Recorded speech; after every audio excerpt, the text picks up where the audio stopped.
The morning sun cast long shadows across Naval Air Station Pensacola as Lieutenant Commander Sarah Mitchell adjusted her flight suit for what she believed would be another routine training exercise. The humid Florida air hung thick with the scent of jet fuel and salt water, familiar companions that had become as natural to her as breathing. At 28, Sarah had already logged over 2,000 flight hours in various aircraft, from the nimble T-6 Texan trainers to the powerful F/A-18 Super Hornets that now dominated her thoughts and dreams. Sarah's journey to this moment had been anything but conventional.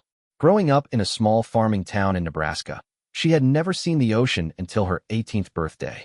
Her father, a crop duster pilot, had taken her up in his rickety Cessna 152 when she was 12, and from that moment, she knew the sky was where she belonged. The vast expanse of blue above the cornfields had called to her in ways that the earthbound life of her peers never could. While other girls her age were focused on homecoming dances and weekend shopping trips, Sarah spent her afternoons at the local airport, washing planes in exchange for flight lessons and absorbing every piece of aviation knowledge she could find. The path from those dusty Nebraska runways to the polished decks of aircraft carriers had been paved with determination that bordered on obsession. Sarah had excelled academically, earning a full scholarship to the Naval Academy, where she distinguished herself not only in her studies, but also in the rigorous physical training that separated the dedicated from the merely interested. Her instructors noted her exceptional spatial awareness and her ability to remain calm under pressure, qualities that would serve her well in the high-stakes world of naval aviation. But even as Sarah climbed the ranks and earned her wings, she couldn't shake the feeling that something was missing from her military experience. The thrill of flying was undeniable, the precision required for carrier landings was exhilarating, and the camaraderie among pilots was genuine. Yet she found herself drawn to stories of the Navy's most elite warriors, the SEALs, whose missions required not just physical prowess, but also mental fortitude that went far beyond what was expected of conventional forces. It was during a deployment in the Mediterranean that Sarah first encountered members of SEAL Team 6. Their helicopter had developed mechanical problems during a training exercise, and they had been forced to land on her carrier. While the maintenance crew worked on their aircraft, Sarah had struck up conversations with several of the operators. She was fascinated by their stories, their training methodologies, and the way they approached problems with a combination of analytical thinking and creative improvisation that reminded her of the best pilots she knew. One particular conversation had stayed with her long after the SEALs had departed. A senior chief petty officer named Marcus Rodriguez had been telling her about a classified operation where his team had to adapt their insertion method when their primary plan fell apart due to unexpected weather conditions. The way he described the split-second decision-making process, the trust required among team members, and the ability to execute complex maneuvers in hostile territory resonated with Sarah in ways that traditional pilot training never had. "You know," Marcus had said as they watched the sun set over the Mediterranean, "flying is a lot like what we do. You have to read the environment, trust your equipment, and make decisions that could mean the difference between mission success and catastrophic failure. The only difference is that when we mess up, we usually don't have the luxury of ejection seats." That conversation had planted a seed in Sarah's mind that grew stronger with each passing month. She began researching the possibility of cross-training between aviation and special operations communities. What she discovered was that while such arrangements were rare, they weren't impossible. The Navy had occasionally allowed pilots to participate in SEAL training programs, though the success rate was notoriously low, and the few who had attempted it had generally returned to their flying duties with a deeper appreciation for special operations, but no formal role within the SEAL community. The more Sarah learned about SEAL training and operations, the more convinced she became that her skills as a pilot could enhance rather than replace special operations capabilities. Her understanding of aviation assets, her ability to coordinate complex movements from an aerial perspective, and her experience with high-pressure decision-making could provide valuable insights to teams planning operations that involved air support or helicopter insertions. However, when Sarah first approached her commanding officer, Captain Robert Hayes, about the possibility of pursuing SEAL training, his response had been polite but dismissive. Captain Hayes was a career aviator who had worked his way up through the ranks by following established protocols and avoiding unnecessary risks. In his view, Sarah was one of his best pilots, and the idea of losing her to what he considered a misguided adventure in special operations struck him as both wasteful and potentially dangerous. Mitchell, Captain Hayes had said during their private meeting in his office, "You're a talented pilot with a bright future in naval aviation. Why would you want to throw that away chasing after some Hollywood fantasy about special operations? The SEAL teams have their place, but that place isn't for pilots who should be focusing on their primary mission." But Sarah had done her homework. She presented Captain Hayes with a detailed proposal outlining how pilots with SEAL training could enhance joint operations, improve communication between aviation and special operations communities, and provide unique perspectives on mission planning and execution. She cited examples from other military services where cross-training had resulted in innovative tactical approaches and improved operational effectiveness. Captain Hayes had listened to her presentation with growing skepticism. While he couldn't fault her research or her enthusiasm, he remained convinced that allowing one of his pilots to pursue SEAL training would set a dangerous precedent and could potentially undermine the focus and dedication required for naval aviation excellence. He had dismissed her proposal with instructions to concentrate on her flying duties and forget about special operations fantasies. Undeterred by her commanding officer's rejection, Sarah had continued to pursue her goal through unofficial channels. She reached out to contacts she had made during her deployment, including Marcus Rodriguez, who had since been assigned to a training facility at Naval Special Warfare Command. Marcus had been intrigued by Sarah's persistence and had agreed to help her understand what SEAL training would actually entail. During a series of weekend visits to the Naval Special Warfare training facilities, Sarah had participated in informal assessment sessions designed to evaluate her physical and mental readiness for the rigorous selection process. The results had been mixed but encouraging. While she clearly had the intellectual capacity and emotional resilience required for special operations work, her physical conditioning needed significant improvement to meet SEAL standards. Sarah had thrown herself into a training regimen that would have impressed even the most dedicated athletes. Her daily routine began at 4 in the morning with a 5-mile run, followed by swimming, calisthenics, and weight training. She maintained this schedule even during deployment cycles, adapting her workouts to the limited space and equipment available on aircraft carriers. Her fellow pilots had initially been puzzled by her intense focus on physical fitness, but they had gradually come to respect her dedication even if they didn't understand her ultimate goals. The breakthrough had come during a joint training exercise involving multiple Navy units. Sarah's squadron had been tasked with providing close air support for a simulated special operations mission. The exercise had been designed to test communication and coordination between aviation and special operations assets, and it had quickly become apparent that there were significant gaps in mutual understanding between the two communities. The SEAL team involved in the exercise had requested specific types of air support that were technically feasible but operationally challenging given the communication protocols and response times required. Sarah had recognized that many of the difficulties stemmed from the fact that neither community fully understood the capabilities and limitations of the other. During the post-exercise debrief, she had proposed several modifications to communication procedures and tactical approaches that could have dramatically improved the effectiveness of the joint operation. Her suggestions had caught the attention of Commander David Park, the Special Operations Liaison Officer who had been observing the exercise. Commander Park was a former SEAL who had transitioned to a planning and coordination role after suffering a career-ending injury during a training accident.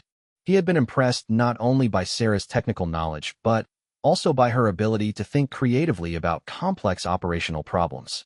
Lieutenant Commander Mitchell, Commander Park had said after the debrief, "Your insights about aviation special operations integration are exactly the kind of thinking we need more of in the Navy. Have you ever considered how we might formalize that kind of cross-community expertise?" That conversation had led to a series of informal meetings where Sarah and Commander Park had explored the possibility of creating a new type of military specialty that combined aviation skills with special operations training. They had researched historical precedents, analyzed current operational requirements, and developed a proposal for a pilot program that would train selected aviators in special operations techniques while maintaining their primary skills as pilots. The proposal had eventually reached the desk of Admiral Patricia Sullivan, the first woman to command Naval Special Warfare Command. Admiral Sullivan was known for her innovative approach to military challenges and her willingness to consider unconventional solutions to complex problems. She had built her reputation by successfully managing the integration of new technologies and tactics into special operations, and She had consistently advocated for expanding opportunities for qualified personnel regardless of traditional service boundaries. When Admiral Sullivan had reviewed the proposal for aviation special operations cross-training, she had immediately recognized its potential value. Her own experience had taught her that the most effective military units were those that could adapt quickly to changing circumstances and leverage diverse skill sets to accomplish their missions. The idea of creating a cadre of pilots with special operations training aligned perfectly with her vision of a more flexible and responsive military force. However, Admiral Sullivan had also understood that implementing such a program would require careful planning and political maneuvering within the Navy's bureaucratic structure.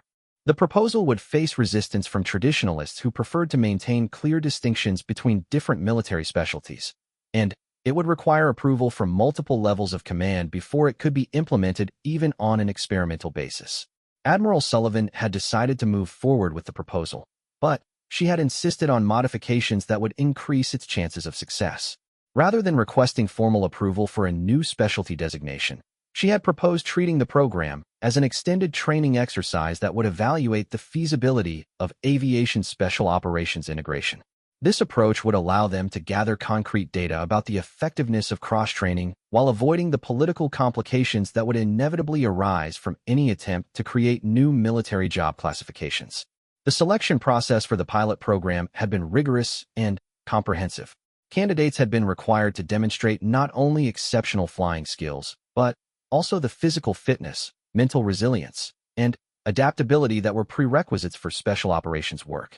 Sarah had been among the first to volunteer, and her years of informal preparation had positioned her well for the demanding evaluation process. The psychological assessments had been particularly challenging. SEAL training was designed to identify individuals who could function effectively under extreme stress, and the evaluation protocols reflected that priority. Sarah had undergone hours of interviews, written tests, and practical exercises designed to reveal how she would respond to various types of pressure and uncertainty. One particularly memorable exercise had involved a simulated aircraft emergency that required her to coordinate rescue efforts while managing multiple communication channels and making rapid decisions about resource allocation. The scenario had been designed to create the kind of information overload and time pressure that could overwhelm even experienced pilots. But Sarah had maintained her composure and had successfully guided the exercise to a positive conclusion. The physical training evaluation had been equally demanding. Sarah had been required to complete modified versions of SEAL training exercises, including long-distance swimming, obstacle courses, and endurance challenges that tested her limits in ways that traditional pilot training never had. While she hadn't matched the performance levels of career special operations personnel, she had demonstrated the kind of determination and resilience that suggested she could successfully complete the full training program.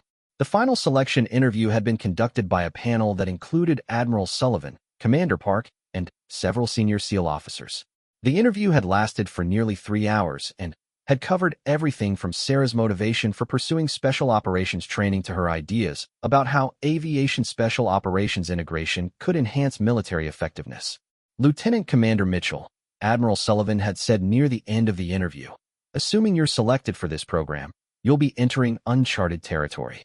There will be no established protocols to follow, no clear precedents to guide your training, and no guarantee that your efforts will result in any formal recognition or career advancement. Are you prepared to accept those uncertainties?" Sarah had responded without hesitation.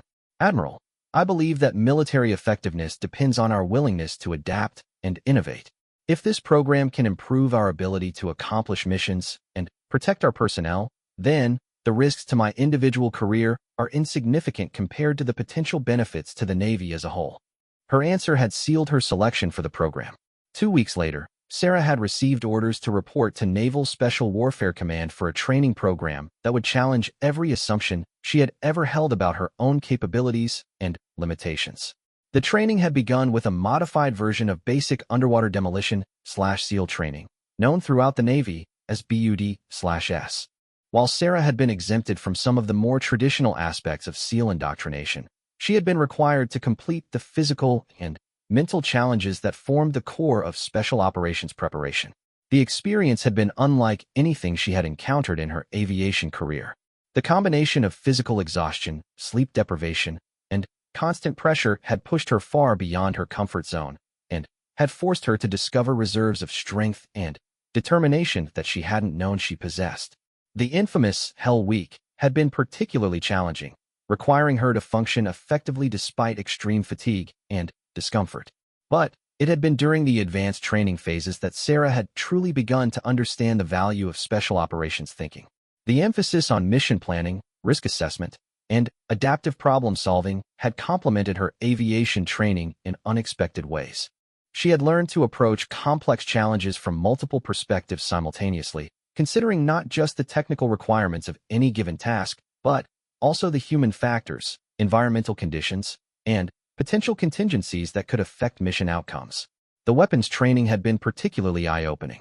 While Sarah had received basic firearms instruction as part of her pilot training, the advanced marksmanship and tactical shooting courses required for SEAL qualification had taught her to think about weapons as precision instruments rather than emergency equipment. The discipline and mental focus required for accurate shooting under stress had reinforced lessons about concentration and performance under pressure that applied equally to flying and special operations. As her training had progressed, Sarah had begun to develop a reputation among her instructors and fellow trainees as someone who could bridge the gap between different military communities.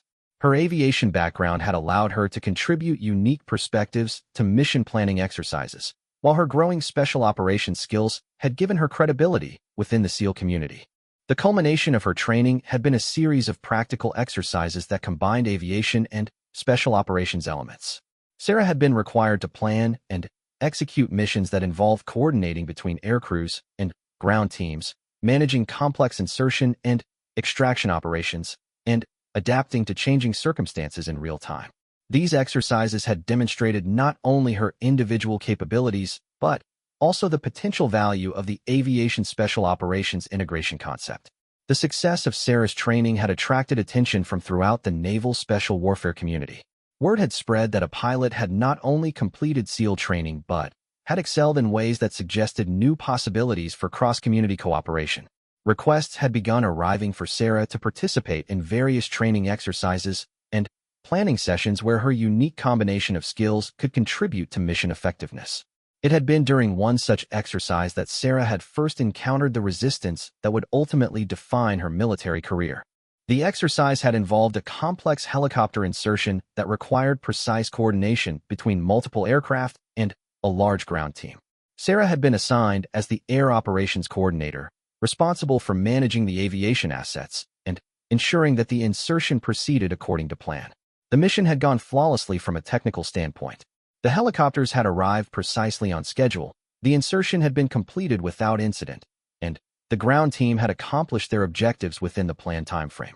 However, during the post-exercise debrief, several senior officers had raised questions about the appropriateness of assigning such a critical coordination role to someone who was still technically a pilot rather than a formal member of the special operations community. The opposition to Sarah's unique position had crystallized around Admiral Thomas Richardson, a career submarine officer who had recently been promoted to oversee joint special operations planning for the Atlantic Fleet. Admiral Richardson represented the old guard of naval leadership, officers who had built their careers on clearly defined roles and traditional military hierarchies. His appointment to the Special Operations Oversight position had surprised many observers, as his background was far removed from the unconventional warfare community that he was now supposed to manage. Admiral Richardson's first encounter with Sarah had occurred during a high-level briefing on future special operations capabilities. Sarah had been invited to present her analysis of how aviation special operations integration could enhance mission effectiveness in various scenarios. Her presentation had been thorough, well-researched, and had included specific examples of how her training and experience could contribute to operational success. However, Admiral Richardson had been skeptical from the moment Sarah had begun speaking. His questions had been pointed and had seemed designed more to expose weaknesses in her arguments than to understand the potential benefits of her approach. He had repeatedly returned to the theme of military discipline and the importance of maintaining clear distinctions between different types of personnel and their respective roles. Lieutenant Commander Mitchell, Admiral Richardson had said during the question period, "While I appreciate your enthusiasm for expanding your professional horizons, I'm concerned that this cross-training approach might blur the lines of authority and responsibility that are essential for military effectiveness. How can we ensure that personnel know who's in charge when we have pilots trying to do the jobs of special operations personnel? Sarah had responded professionally, explaining that the integration concept was designed to enhance rather than replace existing command structures.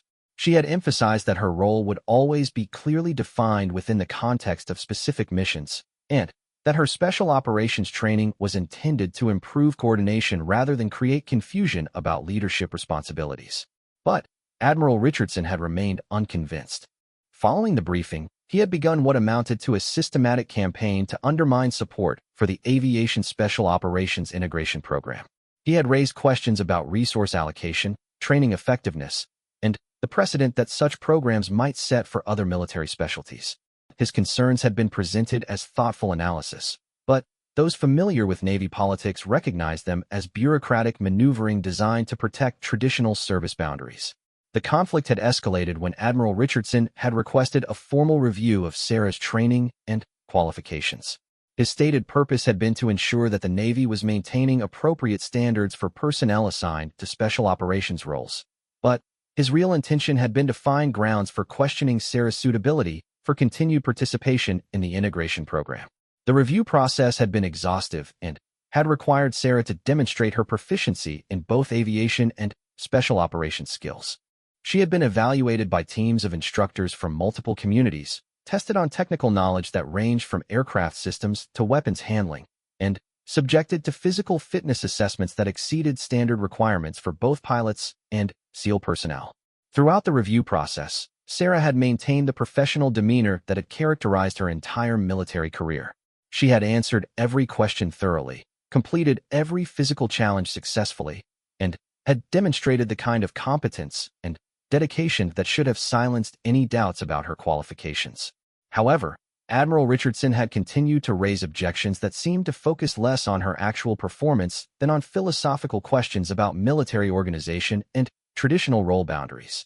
The situation had reached a turning point when Admiral Richardson had proposed that Sarah be reassigned to conventional pilot duties and that the Aviation Special Operations Integration Program be terminated. His recommendation had been based on arguments about resource efficiency and the need to focus on core military competencies rather than experimental programs that might compromise traditional military effectiveness. Admiral Sullivan had found herself in a difficult position. The integration program had been her initiative, and Sarah's success had validated her belief that innovative approaches could enhance military capabilities. However, Admiral Richardson's opposition had the backing of several senior officers who shared his conservative views about military organization, and challenging their position could have significant political consequences for her own career. The debate over Sarah's future had intensified when news of the integration program had begun to circulate more widely within the Navy. Some officers had expressed enthusiasm for the concept and had requested information about expanding the program to include additional personnel. Others had echoed Admiral Richardson's concerns and had argued that such experiments represented a dangerous departure from proven military practices. The controversy had attracted attention from outside the military as well.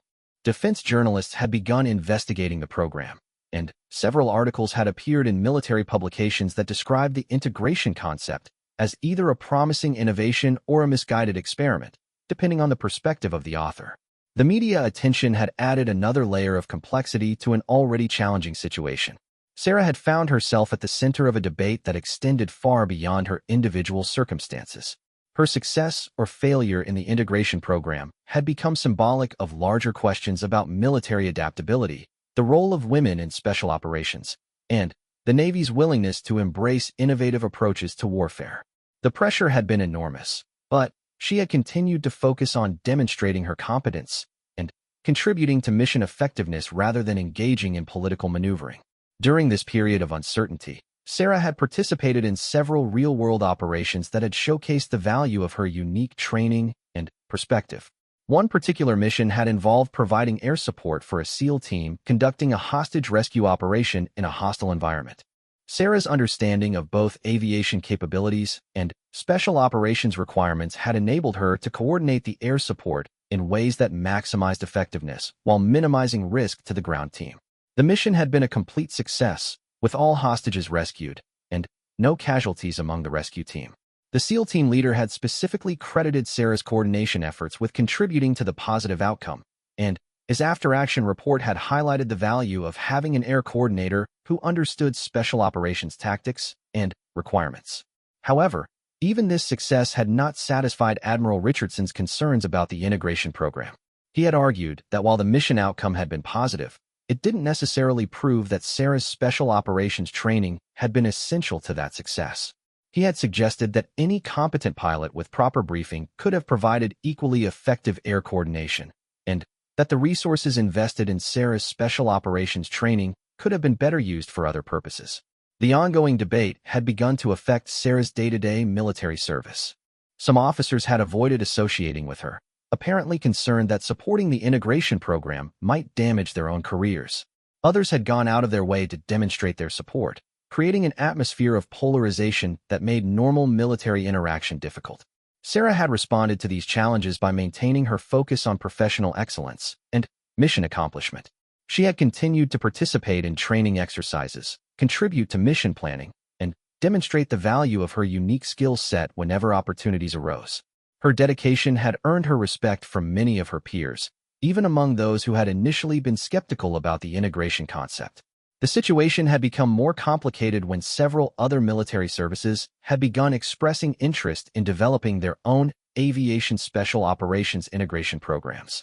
The success of Sarah's training and her contributions to various missions had attracted attention from Army Special Forces, Air Force Special Operations Command, and even Marine Corps reconnaissance units. Requests for information and consultation had begun arriving from multiple sources, suggesting that the concept had broader applications than had originally been anticipated. This external interest had created additional pressure on the Navy to clarify its position on the integration program. Admiral Richardson had argued that the attention from other services proved that the Navy was wasting valuable intellectual property by sharing information about the program, while Admiral Sullivan had contended that inter-service cooperation was essential for military effectiveness, and that the Navy should be proud to lead innovation in special operations integration. The debate had reached a critical juncture when Admiral Richardson had formally requested that Admiral Sullivan be relieved of her responsibilities for the integration program, and that all related activities be suspended pending a comprehensive review by a panel of senior officers from multiple commands. His request had been supported by several influential flag officers who shared his concerns about maintaining traditional military boundaries. Admiral Sullivan had responded by requesting her own review of the integration program, but with a different focus.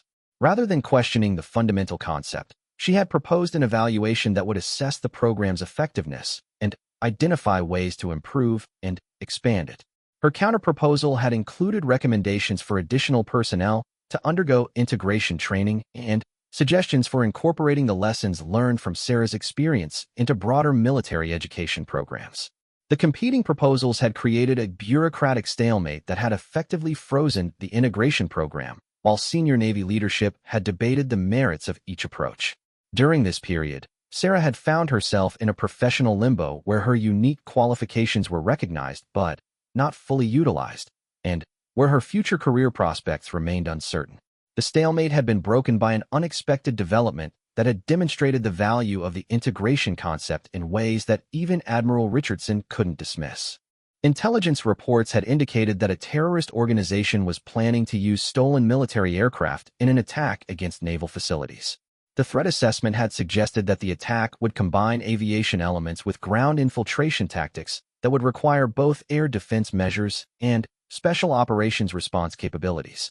Sarah had been assigned to a joint task force responsible for developing defensive plans and response protocols for the potential threat.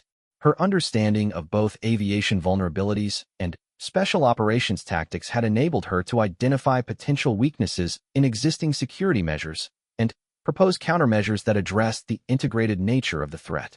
Her analysis had revealed that conventional security approaches, which typically addressed aviation and ground threats separately, would be inadequate against an attack that combined both elements.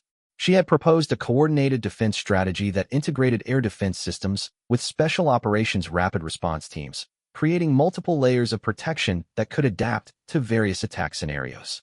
The task force had been impressed by Sarah's insights and had incorporated her recommendations into the final defense plan.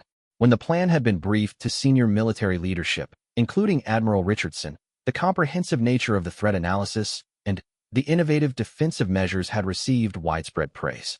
Admiral Richardson had been forced to acknowledge that Sarah's unique training and perspective had contributed significantly to the defensive planning process. However, he had continued to argue that the success of this particular application didn't justify the broader integration program, suggesting that similar results could be achieved through improved coordination between existing military specialties. The terrorist threat had ultimately materialized as a conventional attack that had been successfully defeated by existing security measures, but the planning process had demonstrated the value of integrated thinking in addressing complex security challenges. The success had provided Admiral Sullivan with the evidence she needed to argue for continuation and expansion of the integration program. Following the successful completion of the defensive planning exercise, Admiral Sullivan had received approval to proceed with a limited expansion of the integration program.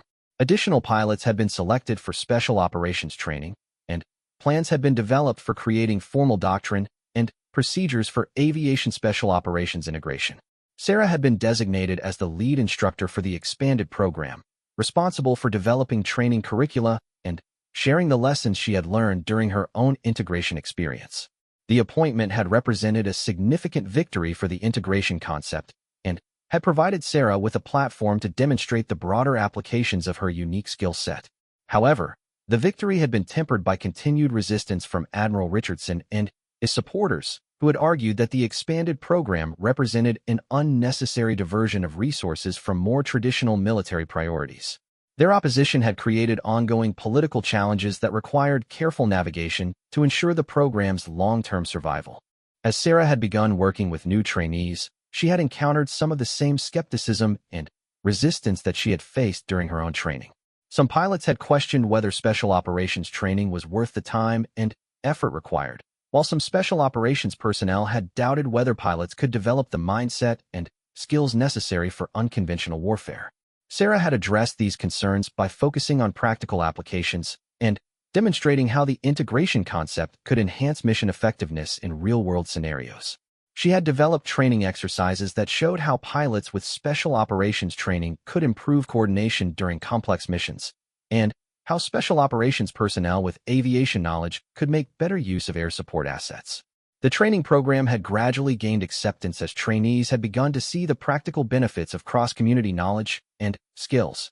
Success stories from training exercises had helped to build support for the program and had demonstrated its value to skeptics within both the aviation and special operations communities. However, the program's success had also attracted new types of criticism. Some observers had argued that the integration concept represented a fundamental change in military organization that could have far-reaching consequences for traditional command structures and professional identities. Others had suggested that the resources devoted to integration training could be better used for improving existing capabilities rather than developing new ones. These broader philosophical debates had continued to complicate Sarah's position within the Navy.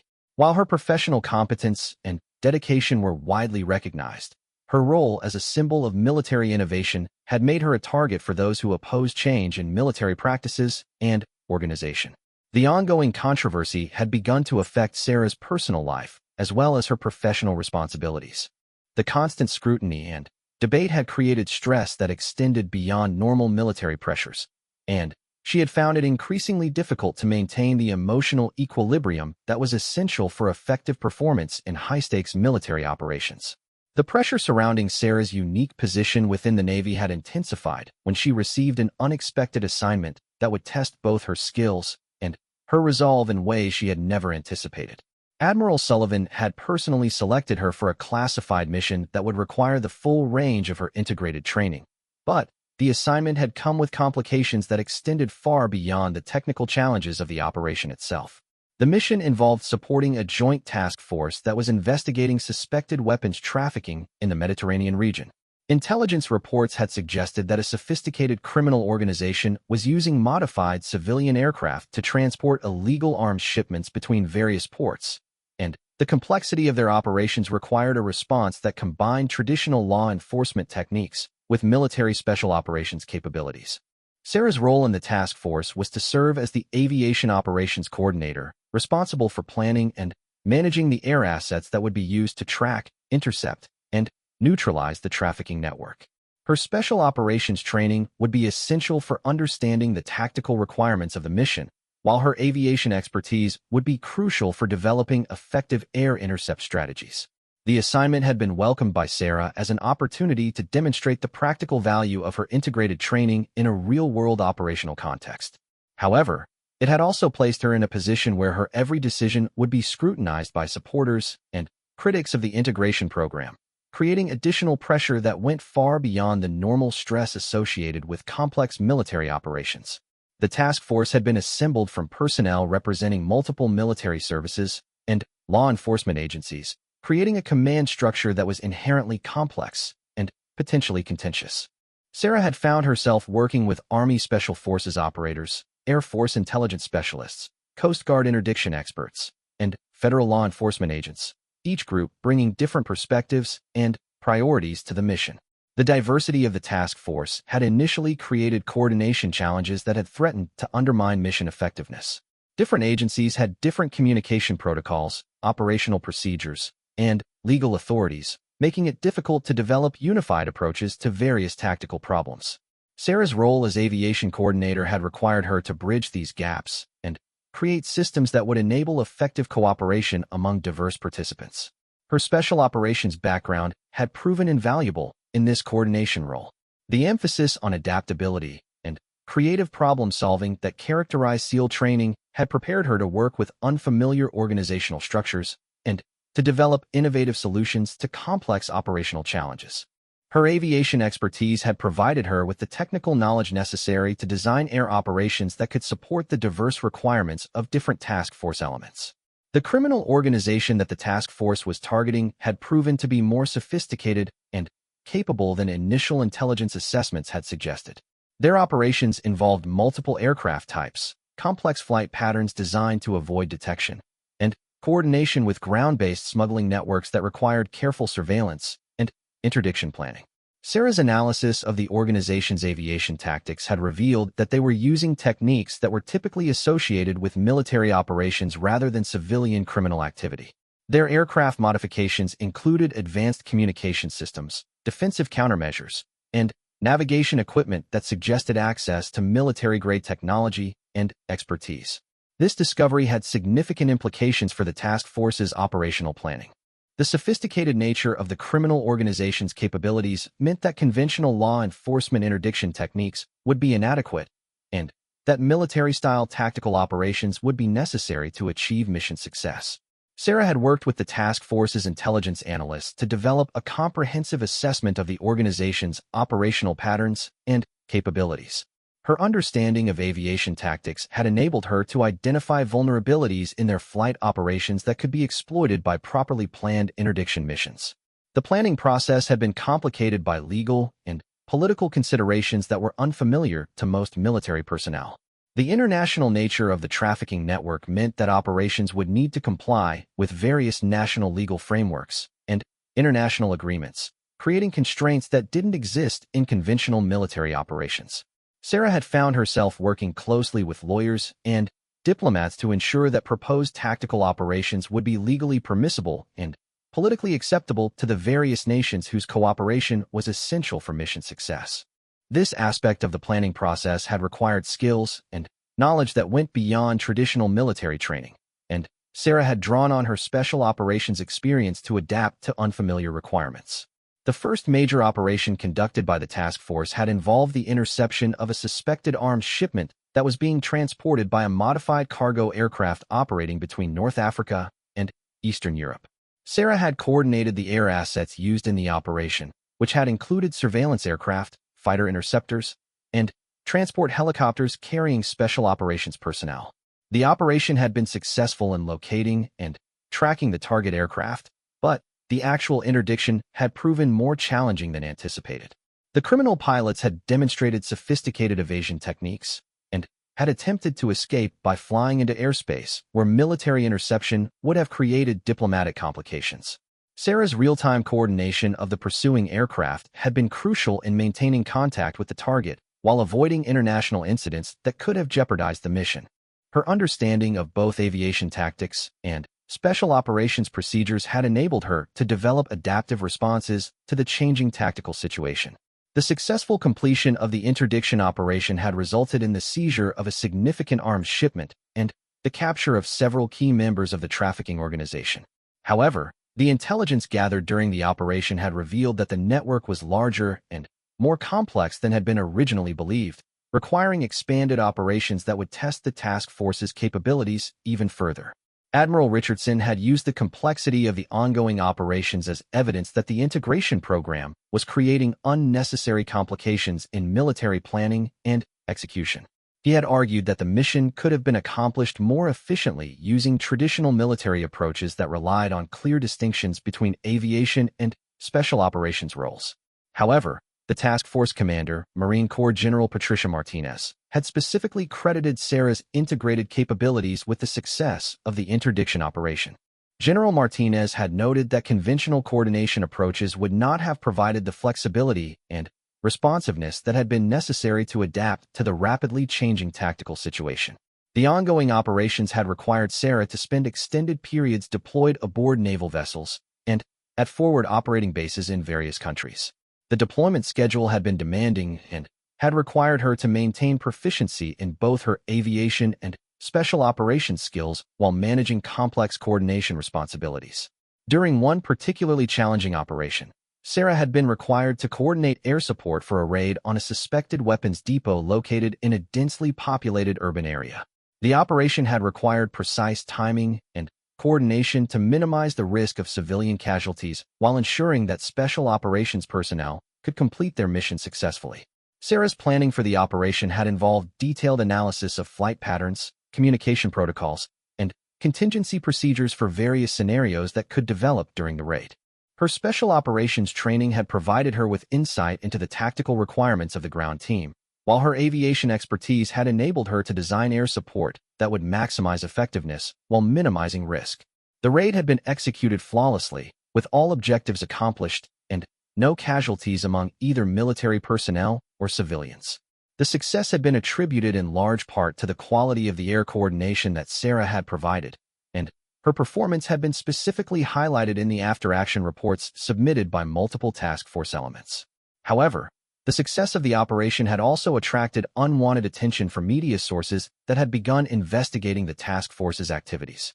Several journalists had identified Sarah as a key figure in the operations and had begun researching her background and unique qualifications. The media attention had created security concerns for both Sarah and the task force as a whole.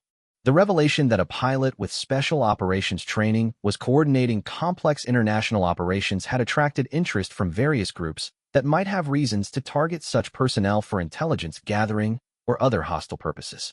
Admiral Sullivan had been forced to implement additional security measures to protect Sarah and other task force personnel from potential threats. These measures had included restrictions on movement, changes in communication procedures, and enhanced counterintelligence protocols that had complicated the already challenging operational environment. The security concerns had also created additional ammunition for Admiral Richardson's arguments against the integration program. He had contended that the unique nature of Sarah's training and role had made her a security liability that endangered the success of military operations and the safety of other personnel. These arguments had gained some support among senior officers who were concerned about the operational security implications of having personnel with unusual qualifications and high public profiles involved in sensitive missions. The debate had created additional political pressure that had threatened to undermine support for the integration program. Sarah had responded to these challenges by maintaining her focus on mission accomplishment and professional excellence. She had worked with security personnel to develop protocols that would minimize risks while preserving her ability to fulfill her operational responsibilities effectively. The ongoing task force operations had continued to demonstrate the value of integrated aviation special operations capabilities. Several subsequent missions had required the kind of flexible coordination and adaptive planning that Sarah's unique training had made possible, and the success of these operations had provided continuing evidence for the integration concept.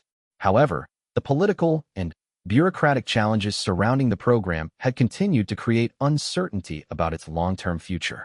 Admiral Richardson had maintained his opposition and had gained support from additional senior officers who shared his concerns about maintaining traditional military organizational structures. The situation had been further complicated when news of the task force operations had reached congressional oversight committees that were responsible for monitoring military activities and expenditures. Several committee members had begun asking questions about the integration program and its costs, creating additional pressure for justification and accountability. Sarah had been called to testify before a closed session of a House Armed Services Subcommittee about her training and operational experience. The testimony had required her to explain complex technical and tactical concepts to lawmakers who had limited military experience, while also addressing political concerns about military innovation and resource allocation. Her testimony had been well received by most committee members, who had been impressed by her professionalism and expertise. However, some members had expressed concerns about the precedent that the integration program might set for other military specialties and had questioned whether the benefits justified the costs and complications involved. The congressional attention had added another layer of scrutiny to Sarah's activities and had increased the political stakes surrounding the integration program's future. Supporters and critics had both begun mobilizing additional resources to influence the congressional evaluation process, creating a complex political environment that extended far beyond military considerations. Meanwhile, the ongoing task force operations had achieved significant success in disrupting the weapons trafficking network that had been their target. Multiple arrests had been made, substantial weapons caches had been seized, and the organization's operational capabilities had been severely degraded. The success of the task force had attracted positive attention from senior civilian and military leaders who were responsible for counterterrorism and international security policy. Several high-ranking officials had specifically noted the effectiveness of the integrated approach that had characterized the operations and had suggested that similar methods should be considered for other complex security challenges. This positive attention had provided Admiral Sullivan with additional support for her arguments in favor of expanding the integration program. She had been able to point to concrete operational successes that had directly resulted from the unique capabilities that the program had developed. However, Admiral Richardson had continued to argue that the same results could have been achieved using traditional approaches that didn't require the complications and risks associated with cross-community training. He had maintained that the success of individual operations didn't justify the broader organizational changes that the integration program represented.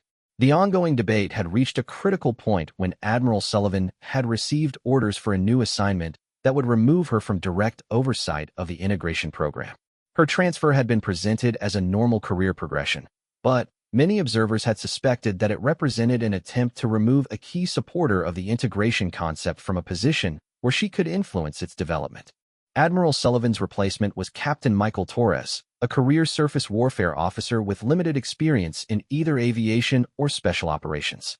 Captain Torres had been selected for his reputation as an effective administrator and his ability to manage complex programs efficiently, but his lack of direct experience with the communities involved in the integration program had raised questions about his ability to provide effective leadership. Sarah had found herself in an increasingly precarious position as the leadership changes had unfolded. Her unique qualifications and operational experience had made her valuable to various military commands, but the political controversy surrounding the integration program had also made her a liability that some officers preferred to avoid.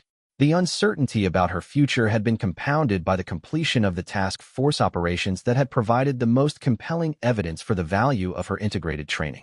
With those missions concluded, finding new opportunities to demonstrate her capabilities had become more challenging, and questions about her long-term career prospects had become more pressing. The situation had been further complicated when Admiral Richardson had proposed that Sarah be reassigned to a conventional pilot position and that her special operations qualifications be allowed to lapse due to lack of use. His proposal had been presented as a practical solution that would enable the Navy to make use of Sarah's aviation skills while avoiding the complications associated with maintaining her special operations status. The proposal had created a direct confrontation between those who supported the integration concept and those who opposed it. The outcome would determine not only Sarah's individual future, but also the viability of the broader program that she had come to represent. The confrontation over Sarah's future had reached a boiling point when an unexpected crisis emerged that would test every aspect of her training and determination. A commercial airliner had been hijacked over the Atlantic Ocean by a group of terrorists who had demonstrated sophisticated knowledge of both aviation systems and military tactics, suggesting connections to the weapons trafficking network that Sarah's task force had been dismantling. The hijacked aircraft was a wide-body passenger jet carrying over 300 civilians, and intelligence reports indicated that the terrorists intended to use the plane as a weapon against a high-value target on the eastern seaboard. The situation required an immediate military response, but the complexity of the threat meant that conventional approaches would be inadequate for resolving the crisis successfully. Admiral Richardson, despite his opposition to the integration program, had found himself in the position of coordinating the military response to the hijacking. His initial instinct had been to rely on traditional air defense protocols and established special operations procedures, but the unique nature of the threat had quickly revealed the limitations of conventional approaches. The terrorists had demonstrated their sophistication by disabling standard aircraft communication systems while maintaining control of the plane's navigation and flight management systems. They had also shown knowledge of military air defense procedures, altering their flight path in ways that made interception and assessment difficult for conventional fighter aircraft. Captain Torres, who had recently assumed responsibility for special operations oversight, had recognized that the crisis required expertise that went beyond his own experience and training. Despite the political complications involved, he had recommended that Sarah be assigned to coordinate the aviation aspects of the response operation. Sarah's assignment to the crisis response team had represented a significant test of the integration program's value under extreme pressure. The stakes could not have been higher, with hundreds of civilian lives at risk and the potential for a catastrophic terrorist attack that could result in thousands of casualties. Her first task had been to analyze the terrorists' flight patterns and tactical approaches to determine their likely intentions and capabilities. Her special operations training had provided her with insight into terrorist tactics and planning methods, while her aviation expertise had enabled her to understand the technical possibilities and limitations of their aircraft operations. Sarah's analysis had revealed that the terrorists were following a flight plan that would enable them to approach several potential targets while maintaining options for last-minute course changes that would make interception difficult. Their tactics suggested professional training and access to intelligence information that went beyond what would normally be available to criminal organizations. The complexity of the situation had required coordination between multiple military commands, law enforcement agencies, and civilian authorities.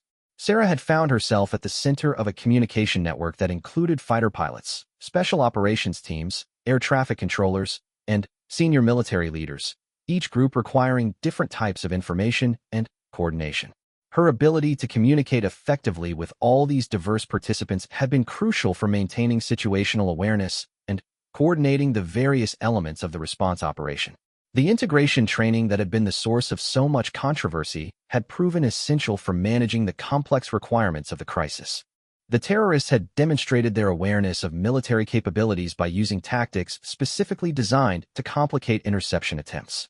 They had varied their altitude and airspeed in patterns that made it difficult for fighter aircraft to establish stable intercept positions, and they had used civilian air traffic as concealment to limit the options available to military responders. Sarah had worked with air traffic control authorities to clear civilian aircraft from the hijacked plane's flight path while maintaining the appearance of normal air traffic operations.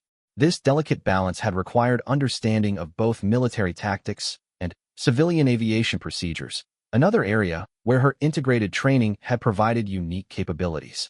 As the crisis had developed, it had become clear that military interception alone would not be sufficient to resolve the situation.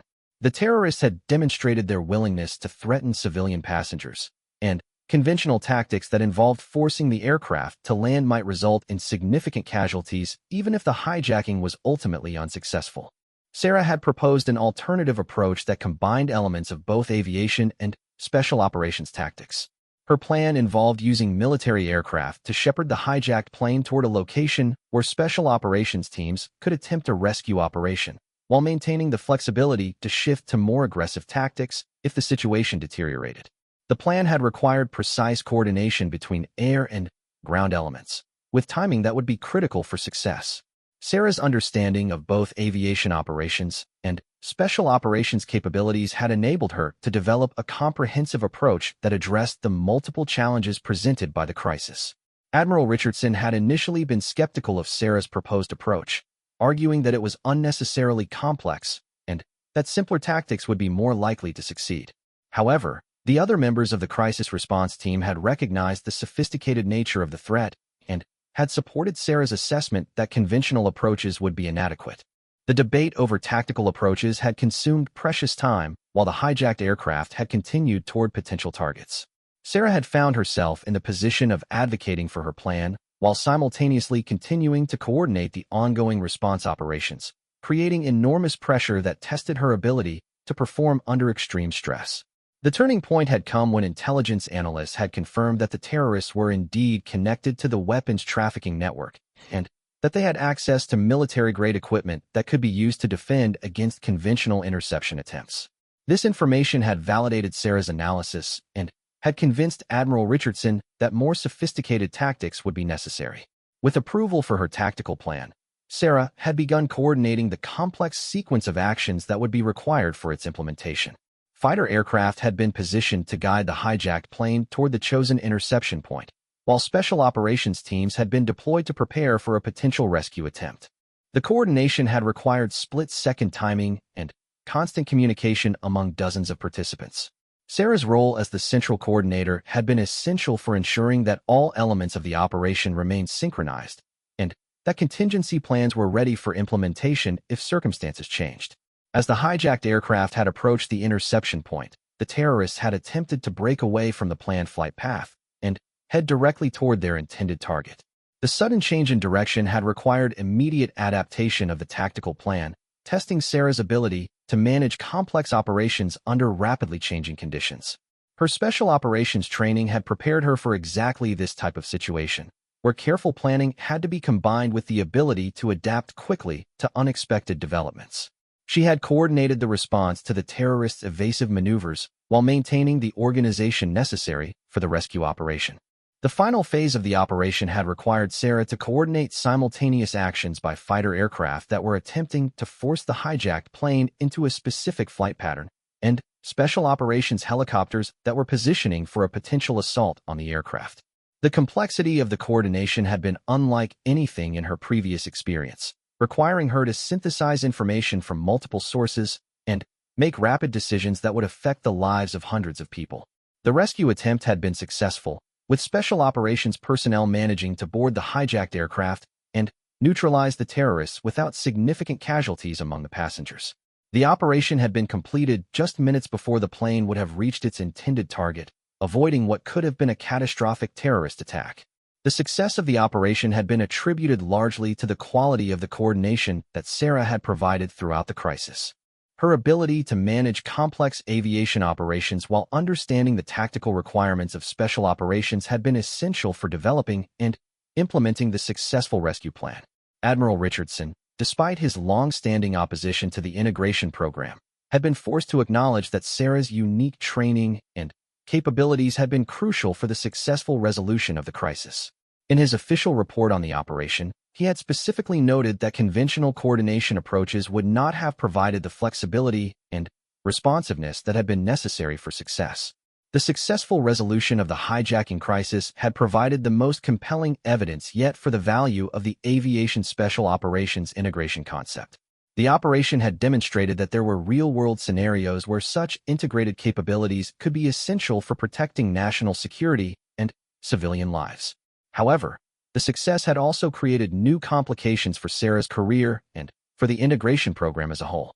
The high-profile nature of the operation had attracted significant media attention, making Sarah a public figure whose unique qualifications and role in the rescue operation had become widely known. The publicity had created security concerns that went beyond those that had surrounded her previous operations. Intelligence agencies had warned that terrorist organizations and hostile foreign governments might target personnel who had demonstrated Sarah's level of capability and knowledge, creating ongoing risks that would need to be managed carefully. The security concerns had prompted discussions about whether Sarah could continue in operational roles or whether her public profile had made her too valuable and too vulnerable to continue participating in dangerous missions. The irony that her success might force her into a less active role had not been lost on either her supporters or her critics. Admiral Richardson had used the security concerns as additional justification for his proposal that Sarah be reassigned to a conventional pilot position. He had argued that the publicity surrounding the hijacking operation had confirmed his concerns about the complications that could arise from the integration program. However, Sarah had received unexpected support from a new source. The Secretary of Defense had personally called to congratulate her on the successful resolution of the crisis, and, during that conversation, he had expressed interest in learning more about the integration program and its potential applications. The Secretary's interest had created a new dynamic in the debate over the program's future. Support from the highest levels of civilian leadership had provided protection against military opposition that had previously seemed insurmountable, but it had also raised the stakes for future performance and had created expectations that would be difficult to meet. Sarah had found herself in the unprecedented position of being a lieutenant commander whose actions and decisions were being scrutinized by senior officials throughout the Department of Defense. The level of attention had been both gratifying and overwhelming, creating pressure that went far beyond normal military expectations. The ongoing debate over her future and the integration program's continuation had been complicated by the emergence of new operational requirements that seemed tailor-made for her unique qualifications. Intelligence reports had indicated that several other terrorist organizations were attempting to acquire similar capabilities to those demonstrated by the hijacking group, suggesting that future threats might require the same type of integrated response that Sarah had coordinated. Military planners had begun developing contingency plans for various threat scenarios that specifically included provisions for integrated aviation special operations coordination. Sarah's role in these planning efforts had provided additional evidence for the value of her training and had created operational requirements that would be difficult to meet without personnel who possessed her unique combination of skills. The planning process had revealed that the integration concept had applications beyond the specific circumstances that had led to its development. The coordination skills and adaptive thinking that characterized the program could enhance military effectiveness in a wide range of scenarios that required flexible response to complex and evolving threats. As the debate over the program's future had continued, Sarah had received an assignment that would test her abilities in yet another context. She had been selected to participate in a joint international exercise designed to evaluate coordination procedures for multinational military operations involving both aviation and special operations elements. The exercise would bring together personnel from multiple countries with different equipment, procedures, and tactical approaches. Sarah's role would be to serve as one of the coordination specialists responsible for ensuring that the diverse international participants could work together effectively despite their differences in training and organization. The assignment represented both an opportunity and a challenge for Sarah and the integration program.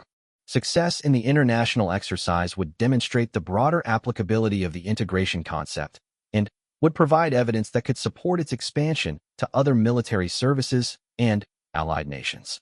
However, failure or even mediocre performance could provide ammunition for critics who argued that the program was too specialized and complex for practical military application.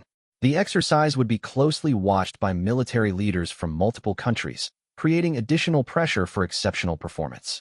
Sarah had approached the international exercise with the same dedication and professionalism that had characterized her entire military career. She had studied the capabilities and procedures of the foreign military units that would be participating, and she had worked to develop coordination approaches that would accommodate their different operational styles and requirements.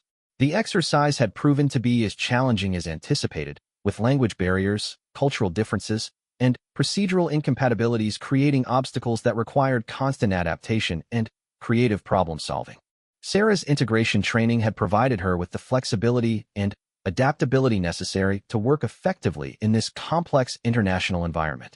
Her performance during the exercise had been outstanding, with foreign military leaders specifically commenting on her ability to facilitate coordination among diverse participants with different capabilities and approaches.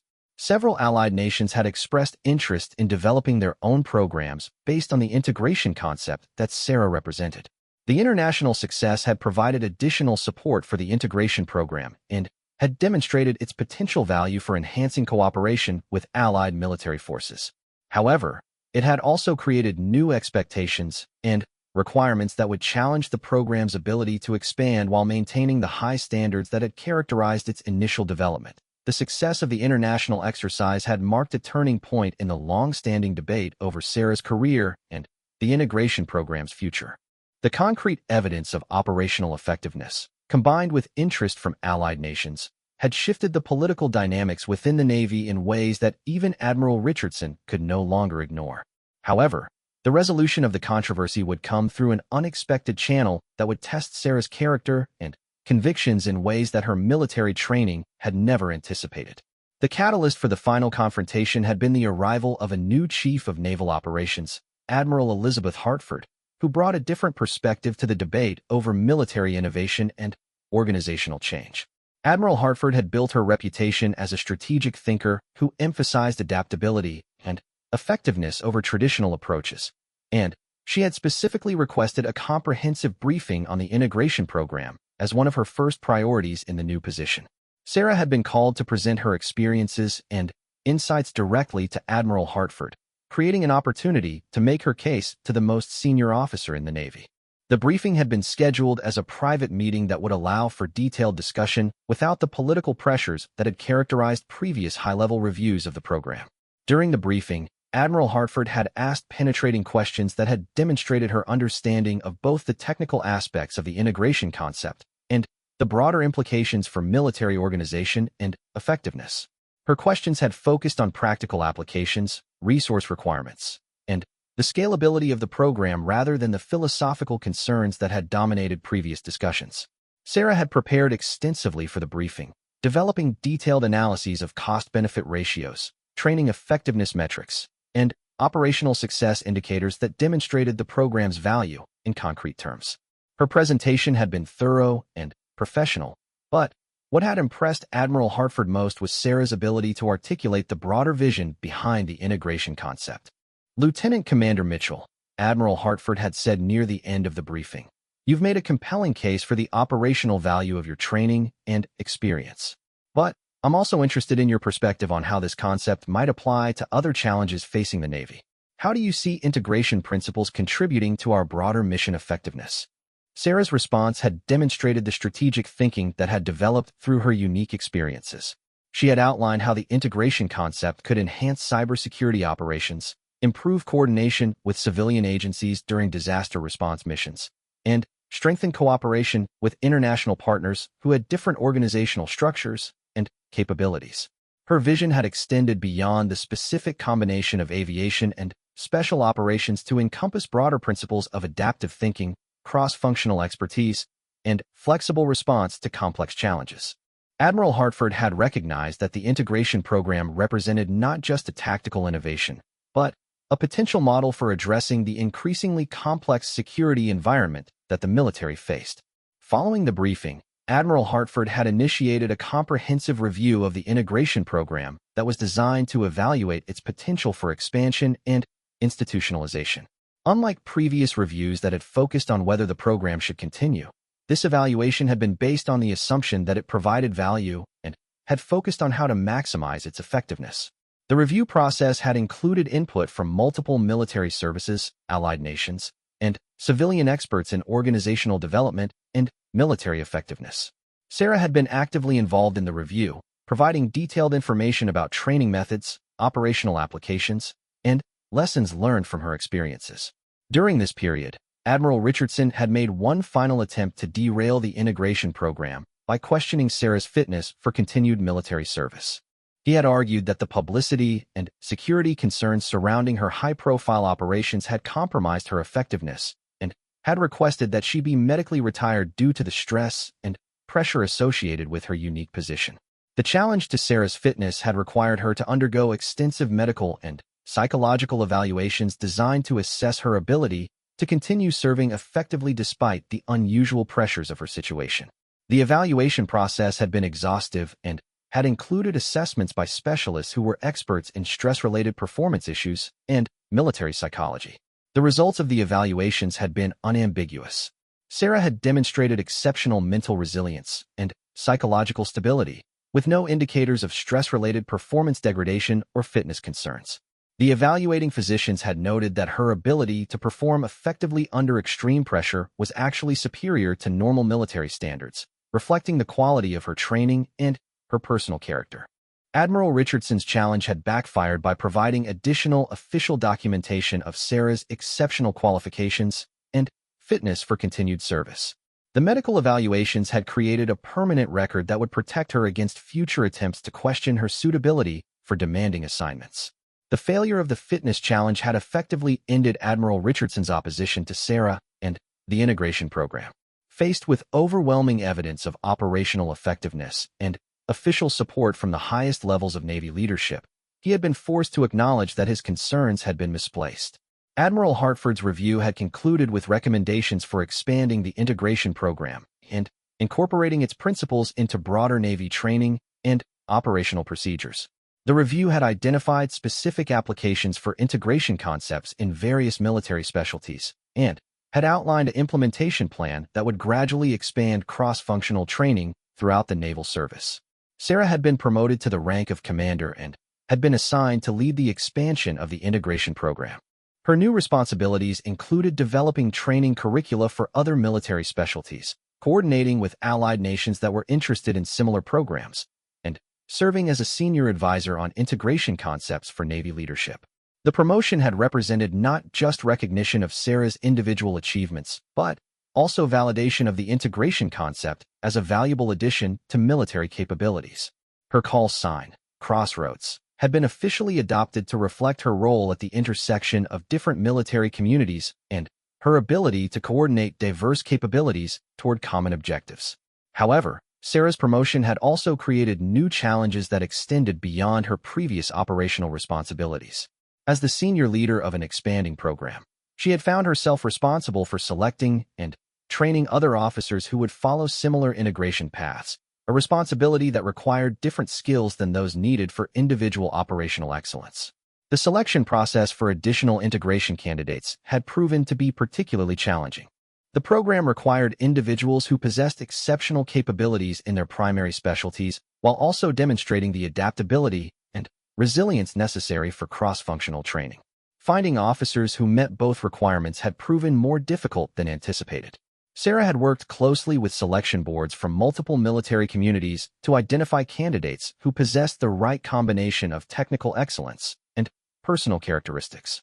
The process had required her to develop new assessment methods that could predict success in integration training based on performance in traditional military roles. The first group of new integration trainees had included pilots, special operations personnel, intelligence specialists, and cybersecurity experts, representing a significant expansion beyond the original aviation special operations focus. Each specialty had brought different challenges and opportunities for integration with other military capabilities. Sarah's role as the lead instructor for the expanded program had required her to master training concepts and techniques that went far beyond her own experience. She had worked with subject matter experts from various fields to develop comprehensive curricula that would provide integration candidates with the knowledge and skills necessary for cross-functional effectiveness. The success of the expanded program had attracted attention from other military services and allied nations that were interested in developing similar capabilities. Sarah had found herself serving as a consultant and advisor for integration programs in the Army, Air Force, and Marine Corps, as well as military forces from several allied countries. The international dimension of her work had provided Sarah with insights into different approaches to military organization and training that had enhanced her understanding of integration concepts. Working with foreign military leaders had exposed her to alternative perspectives on military effectiveness and had contributed to the continuing evolution of integration theory and practice. As the program had grown and gained institutional support, Sarah had also become involved in broader discussions about military transformation and adaptation to emerging security challenges. Her experiences with integration had provided her with a unique perspective on how military organizations could become more flexible and responsive to changing circumstances. The influence of her work had extended beyond the military into academic and policy circles where experts in organizational development and national security strategy had recognized the broader implications of integration concepts. Sarah had been invited to speak at conferences, participate in research projects, and contribute to publications that addressed military effectiveness and organizational innovation. However, the expanding scope of her responsibilities had also created new pressures and challenges that had tested her ability to balance multiple competing demands. The administrative requirements of program management had reduced her opportunities for hands-on operational involvement, creating tension between her desire to maintain operational skills and the need to focus on program development. Sarah had addressed this challenge by maintaining her flight qualifications and continuing to participate in selected operational missions when her schedule permitted. Her operational involvement had provided her with continuing insights into practical applications of integration concepts and had helped her maintain credibility with the operational communities that the program served. The long-term success of the integration program had also required Sarah to develop political and bureaucratic skills that had not been part of her original military training. Managing relationships with senior leaders, coordinating with multiple organizational stakeholders, and navigating complex approval processes had become essential aspects of her role. Despite the challenges associated with program leadership, Sarah had found deep satisfaction in seeing the integration concept evolve from a controversial experiment into an accepted component of military capabilities. The success of program graduates in various operational assignments had provided continuing validation of the training methods and concepts that she had helped to develop.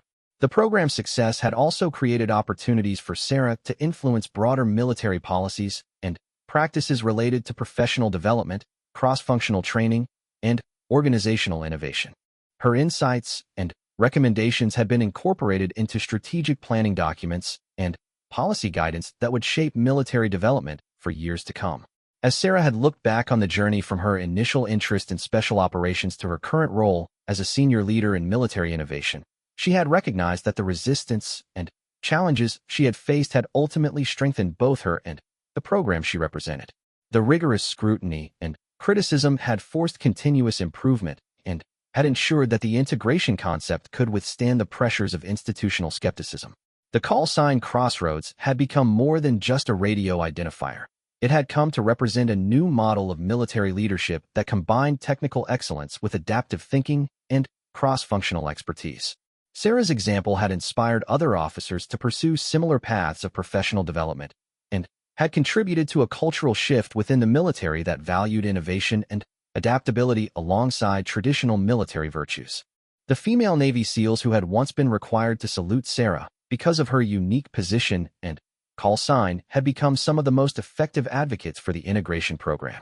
Their recognition of her achievements had helped to break down barriers between different military communities and had demonstrated that excellence and leadership could transcend traditional organizational boundaries. Sarah's story had become a symbol of the military's capacity for positive change and adaptation. Her journey from rejected pilot candidate to senior leader in military innovation had demonstrated that persistence, competence, and vision could overcome institutional resistance and create lasting improvements in military effectiveness. The integration program that had begun as an experiment involving a single officer had evolved into a comprehensive approach to professional development that was being adopted by military services around the world. Sarah's role in that transformation had established her legacy as a leader who had not only achieved personal success, but had contributed to fundamental improvements in military capabilities and organizational effectiveness.